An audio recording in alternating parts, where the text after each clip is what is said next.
Mettre en scène, un personnage qui streamerait ou qui ferait des tweets pendant l'apocalypse, je trouvais ça rigolo, genre, «J'ai testé pour vous, j'ai détesté pour vous». Bonjour, je suis Elise Dixon, je suis l'autrice de La vie est toujours la cause de la mort, au sommaire du Luftunger Pulp numéro 5. Moi j'aime bien, le fantastique, j'aime bien quand il y a une histoire bizarre qui vient parasiter une histoire normale et ça passe, probablement par le surréalisme. Je pense que c'est ça aussi qu'on appelle science-fiction dans mes histoires. On suit Kim, qui est streameuse. Elle fait son job de streameuse malgré l'apocalypse. Elle va tenter des trucs pour survivre. Elle va essayer de se refaire un abri sécure. Et en même temps, l'univers autour d'elle est sans cesse en train de se mouvoir et d'être de plus en plus hostile.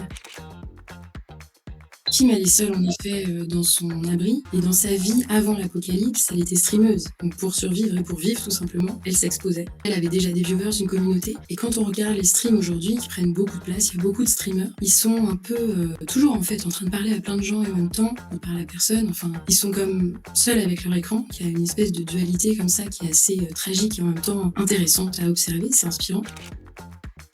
En fait, j'avais cette idée qui traînait dans ma tête depuis longtemps. Mettre en scène un personnage qui streamerait ou qui ferait des tweets pendant l'apocalypse, je trouvais ça rigolo. Genre, «J'ai testé pour vous, j'ai détesté pour vous» et avec un contraste hyper radical.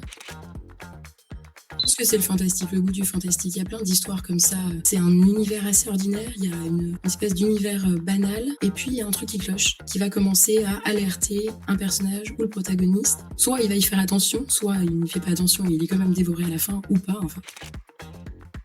Je préfère dans l'horrifique, c'est quand c'est suggéré, quand l'imaginaire du lecteur ou du spectateur fait le travail, il va imaginer quelque chose qui l'effraie lui, donc il crée sa propre arme d'autodestruction.